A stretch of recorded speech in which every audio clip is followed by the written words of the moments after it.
Hello bachcho, let's see the question. The question says a 0.600 kg sample is placed in a cooling apparatus that removes energy as a heat at a constant rate. Figures gives the temperature T of the sample versus time T. The horizontal scale is set by Ts, that is 80 minutes. The sample freezes during the energy removal, right? The specific heat of the sample in its initial liquid phase is 3000 joule per kg Kelvin. What are the sample's heat of fusion and its specific heat in the frozen state? ठीक है, चलिए बच्चों इस question को solve करते हैं। तो इस क्वेश्चन में हमको डायग्राम भी दे रखा है और इन्होंने पूछा है हमसे स्पेसिफिक हीट दे रखी है, सैंपल्स हीट ऑफ फ्यूजन और स्पेसिफिक हीट पूछा है। ठीक है, तो इस क्वेश्चन को सॉल्व करने के लिए हमारे पास जो की कॉन्सेप्ट होगा, दैट की कॉन्सेप्ट इज, देखिए, क्योंकि आपको निकालना है हीट ऑफ फ्यूजन, ठीक है, और आपको निकालना है स्पेसिफिक हीट। देखिए, हीट ऑफ फ्यूजन निकालने के लिए हमारे पास जो फॉर्मुला होता है Q is equal to M into L. तो M इंटू एल मतलब L यहाँ पर क्या है, L is your latent heat. L आपका क्या है, लेटेंट हीट। अब लेटेंट हीट यहाँ पर LF अगर कर दोगे तो लेटेंट हीट ऑफ फ्यूजन, और एक होती है LV, latent heat of vaporisation. लेकिन यहाँ पर तो हमारा फ्रीजिंग हो रहा है, तो इस वजह से हम लोग LF यानी कि लेटेंट हीट ऑफ फ्यूजन निकालेंगे। तो लेटेंट हीट ऑफ फ्यूजन, ठीक है, आप समझ लीजिए लेटेंट हीट ऑफ फ्यूजन को ही रिप्रेजेंट कर रहा है, ठीक है। इसी तरह से अगर आपको इस स्पेसिफिक हीट निकालनी है तो हम फॉर्मुला लगाते हैं Q is equal to MC delta T। अब दोनों ही हीट के फॉर्मुले हैं। देखो, जब स्टेट चेंज होता है तो हमारा यहाँ पर ये लगता है, टेम्परेचर के केस में Q is equal to MC delta T होता है। तो ये फॉर्मुले आप याद रखेंगे। आगे बढ़ते हैं और इस क्वेश्चन को सॉल्व करते हैं। सबसे पहले उन्होंने कहा है कि आपको यहाँ पर क्या करना है, यहाँ पर मास दे रखा है, ठीक है, और यहाँ पर दे रखा है specific heat of sample in a liquid phase is given to you. तो सबसे पहले हम क्या निकालेंगे, यू विल फाइंड Q। तो हम अगर Q निकालना चाहें तो Q इज इक्वल टू होता है MC डेल्टा T। तो हम यहाँ पर अगर निकालेंगे यहाँ पर तो यू कैन फाइंड दिस। देखिए यहाँ पर क्या होगा, ये टेम्परेचर का स्केल है, यहाँ पर ये टाइम का है, ठीक। तो M मास यहाँ पर दे रखा है 0.6, ठीक है, और यहाँ पर C की वैल्यू दे रखी है 3000, तो 3000 लिख लेंगे, ठीक।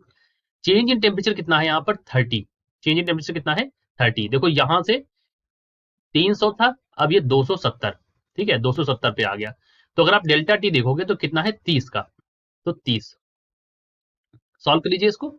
तो जब इसको सॉल्व करेंगे तो वैल्यू आ जाएगी 54,000 जूल, यानी कि 54 किलो जूल्स। तो ये हमारा क्यू आ गया, ठीक है। अब ये तो हमारा हीट की वैल्यू आ गई, लेकिन इसको इतना करने में 54 किलो जूल करने में जो एनर्जी रिमूव हुई वो कितनी हुई है।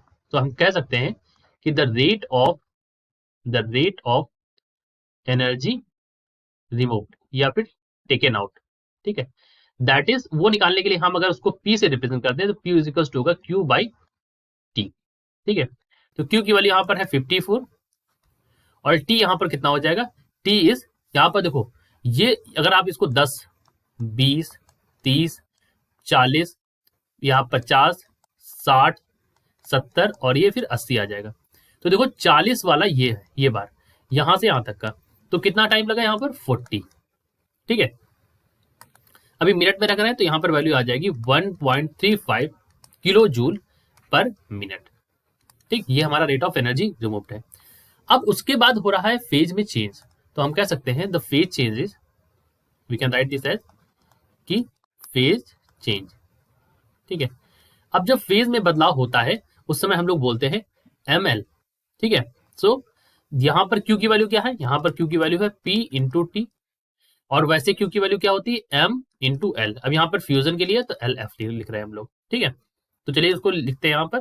सो you can write this as M into LF is equal to P into T। P हमारा क्या है, रेट ऑफ एनर्जी रिमूव्ड। तो आपको मास की वैल्यू पता है 0.6, लेटेंट हीट ऑफ फ्यूजन यानी हीट ऑफ फ्यूजन आपको निकालना है। P की वैल्यू यहाँ पर आई थी 1.35, और अब 40 से यहाँ पर कब तक हो रहा है ये चीज, 70 तक, ठीक है। ये देखिए यहाँ पर, तो टाइम कितना हो गया 30 मिनट का, ठीक है। तो बच्चों यहाँ से अगर आप LF निकालेंगे तो मैं यहाँ पर सॉल्व कर देता हूँ। तो दैट हीट ऑफ फ्यूजन या हीट ऑफ फ्यूजन की वैल्यू जो आ रही है, दैट वैल्यू इज, यहाँ पर आ जाएगा 1.35 इंटू 30 डिवाइड बाई 0.6। इसको सॉल्व कर लेंगे तो लेटेंट हीट ऑफ फ्यूजन यानी हीट ऑफ फ्यूजन की वैल्यू आ जाएगी 67.5 किलो जूल पर केजी, ठीक। ये वैल्यू आपको यहाँ पर मिल जाएगी।